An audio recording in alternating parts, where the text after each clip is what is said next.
Assalamualaikum warahmatullahi wabarakatuh. Selamat datang di presentasi kami. Pada kesempatan kali ini, kami dari kelompok 6 akan memaparkan hasil analisis laporan keuangan PT Nippon Indosari Korpindo Tbk untuk periode tahun 2022, 2023, dan 2024. Materi ini merupakan bagian dari tugas mata kuliah analisis laporan keuangan yang dibimbing langsung oleh Ibu Mayar Afriyanti, SE, MSc. Sebagaimana yang kita ketahui, PT Nippon Indosari Korpindo Tbk merupakan perusahaan yang bergerak di bidang industri makanan dan dikenal luas sebagai produsen roti bermerek Sari Roti, yang merupakan merek roti terbesar dan paling populer di Indonesia. Pada pemaparan kali ini, fokus kami adalah pada analisis DuPont, yaitu salah satu metode analisis keuangan yang digunakan untuk menilai kinerja perusahaan secara menyeluruh melalui keterkaitan antara profitabilitas, efisiensi aset, dan struktur pendanaan.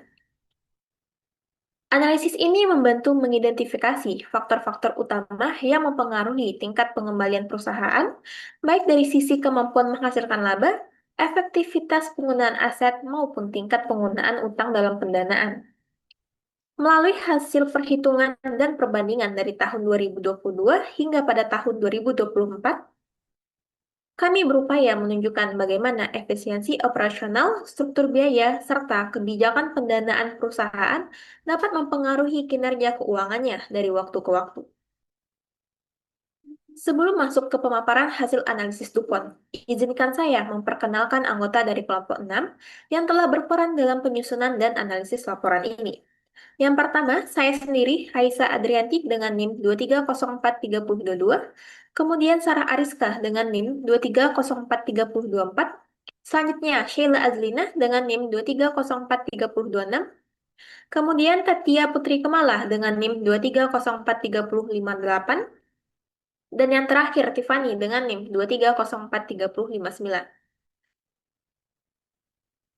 Next.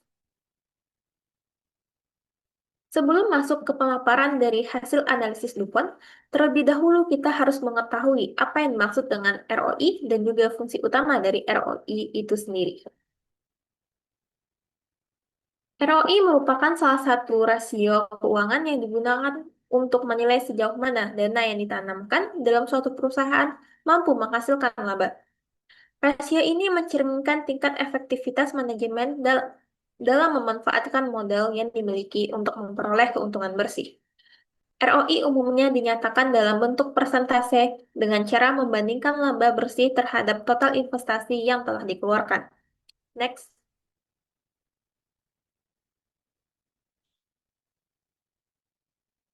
Selanjutnya ada komponen dari ROI itu sendiri. Yang pertama ada NOPAT. NOPAT sendiri merupakan laba operasional bersih setelah dikurangi pajak. Komponen ini mencerminkan keuntungan yang diperoleh dari kegiatan utama perusahaan tanpa memperhitungkan dampak dari struktur pendanaan seperti beban bunga. Kedua ada invested capital atau modal yang diinvestasikan. Mencakup seluruh dana yang digunakan oleh perusahaan untuk membiayai kegiatan operasionalnya, baik yang berasal dari ekuitas pemegang saham maupun dari pinjaman berbunga. Ketiga ada perputaran aset. Rasio ini mengukur sejauh mana perusahaan mampu menggunakan seluruh aset yang dimilikinya untuk menghasilkan penjualan itu sendiri. Selanjutnya itu ada perhitungan ROI dapat dinyatakan dalam dua bentuk. Yang pertama,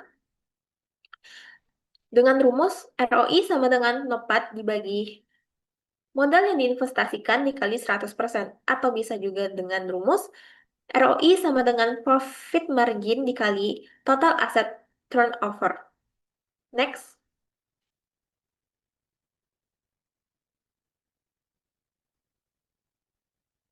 Untuk pemaparan materi selanjutnya akan disampaikan oleh rekan saya, yaitu Tatia Putri Kemalah. Kepada Tatia Putri Kemalah, disilahkan.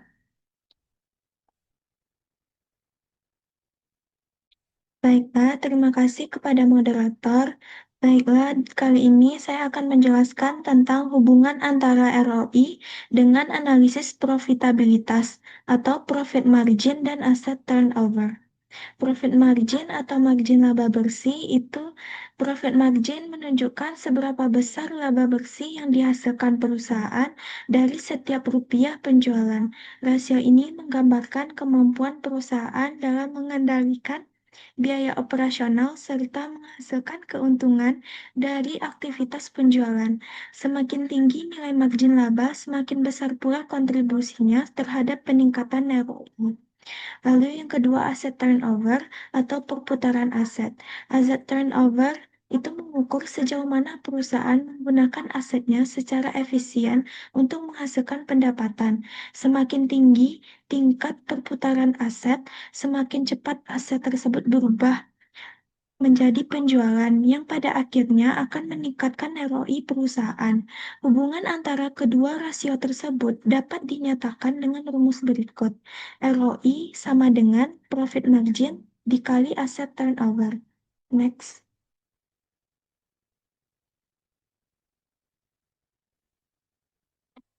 Bagan analisis DuPont 2022. Yang pertama itu ROI. Ditunjukkan analisis DuPont PT Nippon Indosari Korpindo Tbk tahun 2022, ROI-nya itu didapatkan hasil 0,10. Lalu terbagi dua NPM dan TATO atau turnover aset turnover.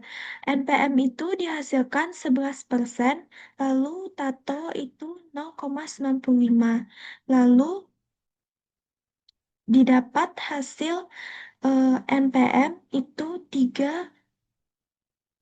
3,935182048668 lalu dikurang dengan 70.198.677.304, lalu didapatkan HPP-nya itu 0,47, lalu biaya operasinya didapatkan 0,02.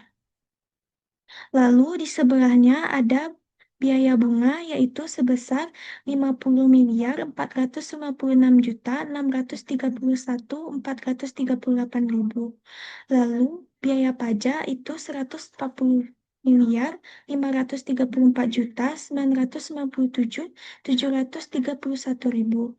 Lalu tato itu ditambah hasilnya, lalu didapatkan inventory turnover itu 13,89.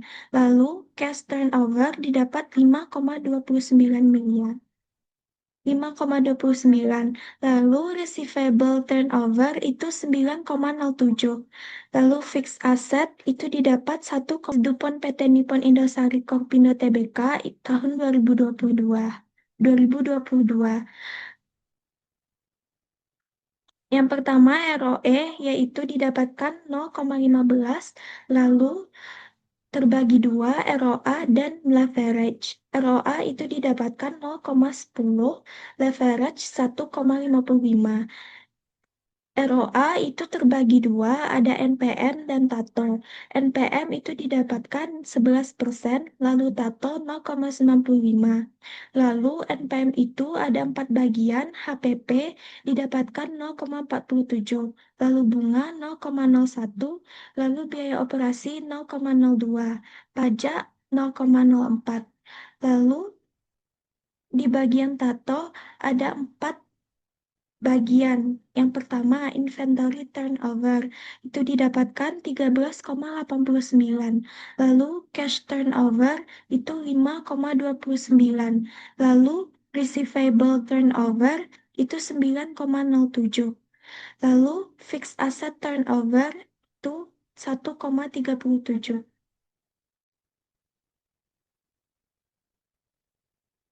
Baiklah, sekian presentasi dari saya. Saya kembalikan kepada moderator. Terima kasih kepada Tatia. Pemaparan materi selanjutnya akan disampaikan oleh rekan saya, yaitu Sheila Azlina. Kepada Sheila, disilahkan.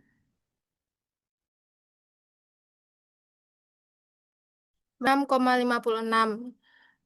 Yang ketiga itu receivable turnover diperoleh 7,99.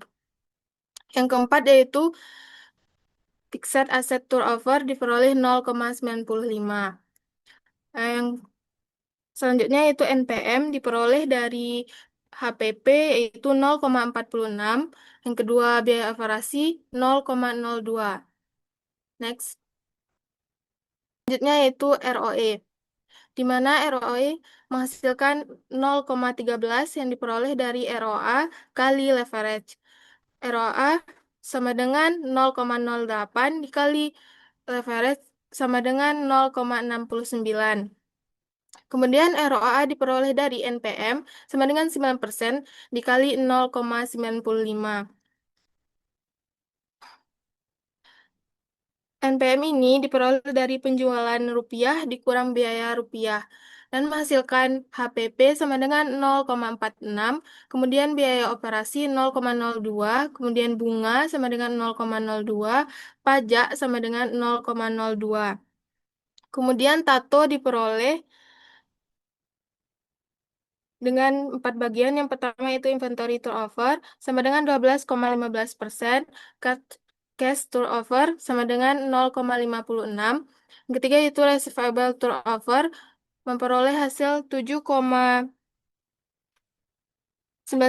Selanjutnya itu bagian analisis DuPont pada tahun 2024. Yang pertama ROI menghasilkan 0,09 yang diperoleh dari NPM sama dengan 9% dikali 1,02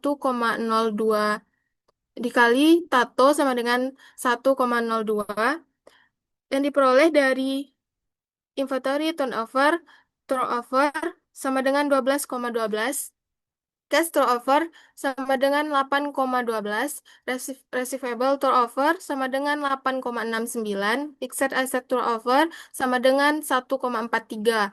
NPM diperoleh dari HPP sama dengan 0,45, biaya operasi diperoleh 0,02. Sekian presentasi dari saya. Saya kembalikan kepada moderator.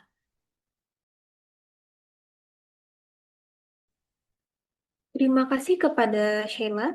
Pemaparan materi selanjutnya akan disampaikan oleh rekan saya yaitu Tiffany.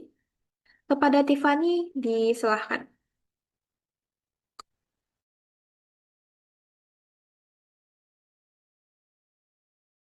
Baik, terima kasih moderator. Di sini saya akan menjelaskan mengenai bagian analisis DuPont 2024 untuk ROE. Di bagian puncaknya yaitu ROE sebesar 15%, lalu turun ke ROA yaitu sebesar 9%, kemudian leverage sebesar 1,65. Dan untuk ROA sendiri merupakan hasil dari NPM dikalikan dengan tato. NPM perusahaan sebesar 9% dan tato sebesar 1,02. Untuk NPM sendiri terdapat beberapa komponen. Yang pertama ada HPP sebesar 0,45, lalu biaya operasi sebesar 2%, bunga sebesar 2%, dan pajak sebesar 3%. Dan untuk tato sendiri terdapat beberapa komponen juga, yaitu inventory turnover sebesar 12,12, cash turnover sebesar 8,12, receivable turnover sebesar 8,69, dan fixed asset turnover sebesar 1,43. Next.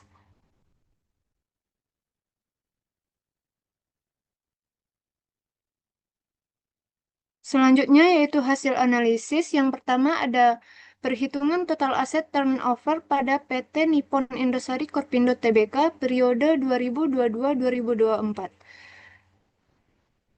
Dapat dilihat pada tabel, yang mana nilai tato menunjukkan tingkat efisiensi perusahaan dalam menggunakan total asetnya untuk menghasilkan penjualan. Pada tahun 2022 dan 2023, tato sama sebesar 0,95 kali, yang berarti setiap Rp1 aset mampu menghasilkan 0,95 penjualan. Namun pada tahun 2024 meningkat menjadi 1,02 kali. menandakan peningkatan efisiensi penggunaan aset. Secara keseluruhan, peningkatan ini mencerminkan bahwa perusahaan semakin mampu mengoptimalkan asetnya dalam mendukung kegiatan operasional dan penjualan. Perbaikan pengelolaan persediaan dan peningkatan produktivitas aset tetap berkontribusi terhadap kenaikan rasio di tahun 2022. Next. 2005. Selanjutnya yaitu perhitungan net profit margin pada PT Nippon Indosari Korpindo Tbk periode 2022 dan 2024.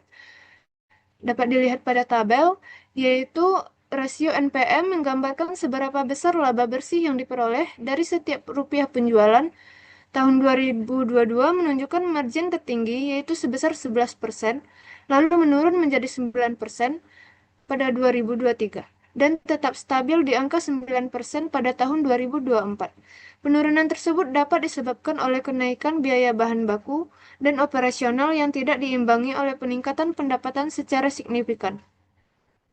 Meskipun demikian, tingkat margin di atas 8% masih tergolong baik untuk industri makanan dan minuman, yang menandakan efisiensi operasional perusahaan tetap terjaga. Sekian pemaparan dari saya, terima kasih. Saya kembalikan kepada moderator.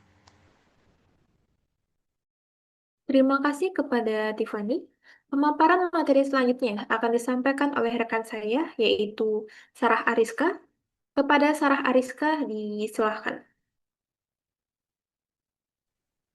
Baik, terima kasih kepada moderator atas kesempatannya. Selanjutnya, saya akan menjelaskan hasil analisis perhitungan Return of Investment on Investment ROI pada PT Nippon Indosari Korpindo Tbk periode tahun 2022 sampai dengan tahun 2024.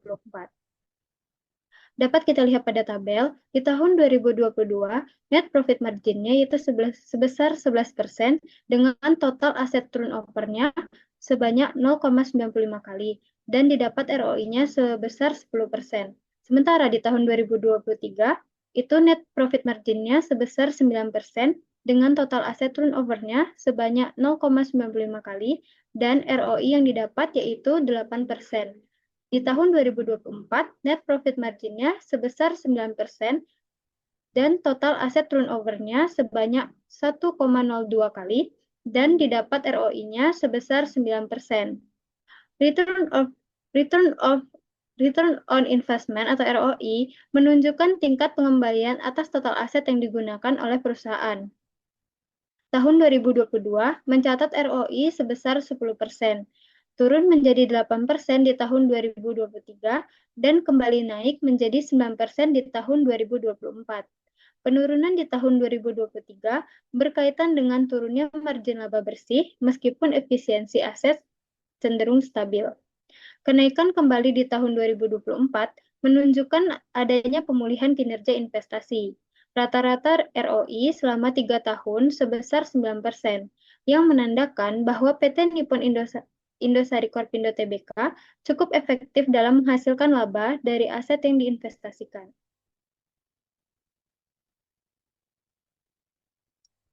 Baik, selanjutnya saya akan memaparkan hasil analisis perhitungan equity multiplier PT Nippon Indosari Korpindo Tbk periode tahun 2022 sampai dengan tahun 2024. Dapat dilihat di tabel di tahun 2022, equity multiplier-nya yaitu sebanyak 1,55 kali. Sementara di tahun 2023, equity multiplier-nya yaitu sebanyak 1,69 kali. Dan di tahun 2024, equity multiplier-nya yaitu sebanyak 1,64 kali.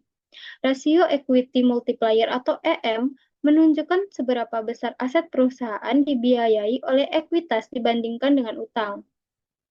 Nilai EM meningkat dari 1,55 kali di tahun 2022 menjadi 1,69 kali di tahun 2023, lalu sedikit menurun ke 1,64 kali di tahun 2024. Kenaikan EM menunjukkan adanya peningkatan proporsi pembiayaan melalui utang, yang mengindikasikan strategi leverage moderat untuk meningkatkan pengembalian ekuitas. Meskipun demikian, nilai EM yang masih di bawah 2 menunjukkan struktur modal perusahaan tetap konservatif dan risiko keuangan berada pada tingkat paling rendah. Baik, selanjutnya saya akan menjelaskan hasil analisis perhitungan Return on Equity atau ROE pada PT Nippon Indosari Korpindo Tbk periode tahun 2022 sampai dengan tahun 2024. Dapat kita lihat di tabel, di tahun 2022 ROE-nya yaitu sebesar 15%, sementara di tahun 2023 ROE-nya menurun menjadi 13%, dan di tahun 2024 ROE-nya meningkat lagi menjadi 15%. ROE menunjukkan tingkat pengembalian bagi pemegang saham atas modal yang mereka investasikan. Pada tahun 2022, ROE berada di posisi 15%, turun menjadi 13% seperti yang saya jelaskan tadi, kemudian kembali naik menjadi 15% pada tahun 2024. Fluktuasi ROE sejalan dengan perubahan ROI dan MPM. Peningkatan di tahun 2024 menunjukkan keberhasilan perusahaan dalam memperbaiki efisiensi operasional serta memanfaatkan modal sendiri secara lebih optimal. Dengan rata-rata ROE 14,3%, PT Nippon Indosari Korpindo Tbk tetap berada pada tingkat profitabilitas yang menarik bagi investor. Sekian yang dapat saya sampaikan. Apabila ada kesalahan, saya mohon maaf. Saya kembalikan kepada moderator.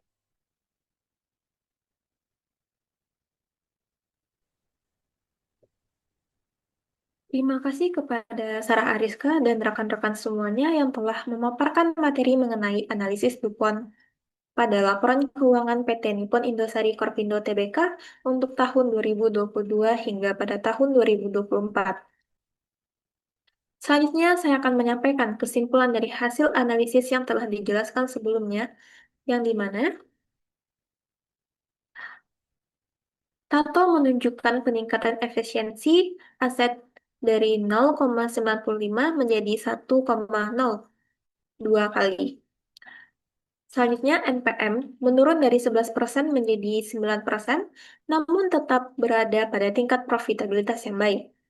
Selanjutnya, ROI fluktuatif di kisaran 8-10% dengan rata-rata 9%, menunjukkan efektivitas investasi yang terjaga. Selanjutnya ada equity multiplier berkisar 1,55 sampai 1,69 kali, menandakan struktur modal konservatif dan risiko utang rendah. Dan yang terakhir, ROE stabil pada tingkatan 13-15%, yang dimana mencerminkan kemampuan perusahaan menghasilkan keuntungan bagi pemegang saham. Secara keseluruhan, hasil analisis DuPont menunjukkan bahwa PT Nippon Indosari Korpindo Tbk memiliki efisiensi aset yang baik, struktur modal yang kuat, dan profitabilitas yang stabil. Perusahaan juga mampu menjaga kinerja keuangannya di tengah dinamika biaya produksi dan kondisi ekonomi yang fluktuatif. Demikianlah pemaparan dari kami mengenai analisis DuPont pada laporan keuangan PT Nippon Indosari Korpindo Tbk untuk periode tahun 2022, 2023, dan 2024. Semoga pembahasan ini dapat memberikan gambaran yang jelas mengenai kinerja keuangan perusahaan serta prospeknya di masa mendatang. Kami menyadari masih banyak kekurangan dalam penyajian ini. Oleh karena itu, kami sangat mengharapkan kritik dan saran yang membangun. Terima kasih atas perhatian dan kesempatan yang telah diberikan. Wassalamualaikum warahmatullahi wabarakatuh.